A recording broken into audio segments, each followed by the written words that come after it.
Hi everyone, welcome to Siddhu study circle. So ఇక్కడ డిస్ప్లేలో కనిపిస్తున్నటువంటి క్వశ్చన్ గురించి డిస్కస్ చేద్దాం.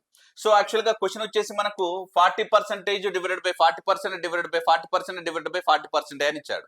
సో మనందరికి తెలియాల్సిన విషయం ఏంటంటే దీన్ని ఫ్రాక్షన్ లోకి మార్చుకునే ప్రయత్నం చేద్దాం. 40% ను ఫ్రాక్షన్ లోకి మారిస్తే మనకు 2/5 వస్తుందండి, రైట్? సో ఇప్పుడు సిమిలర్ గా ఇప్పుడు ఈ 40% ని మనం ఏ విధంగా రాస్తాం? 2/5 అని రాస్తాం. ఇక్కడ కూడా 40% 2/5 కదా. సో ఈ డివైడెడ్ సింబల్ ని కాస్త మనం ఇంటూగా రాసి ఈ యొక్క వాల్యూ అనేది రివర్స్ అవుతుంది. సో అంటే 5/2 అనేటువంటిది అవుతుంది. సో ఇక్కడ ఒక 40%, ఇంకొక 40% కూడా 5/2నే అవుతుంది, ఇంకొక 40% కూడా 5/2 అవుతుంది. బేసికల్ గా దీని యొక్క వాల్యూ ఇదే. కాకపోతే ఇక్కడ డివైడెడ్ ను ఇంటూగా మారుస్తున్నాం, దీన్ని మనం రివర్స్ ఆర్డర్ లో తీసుకుంటున్నాం, గుర్తుపెట్టుకోండి.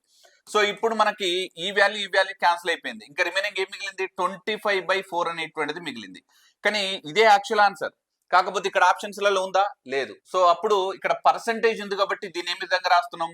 పర్సంటేజ్ లోకి కన్వర్సేషన్ చేద్దాం.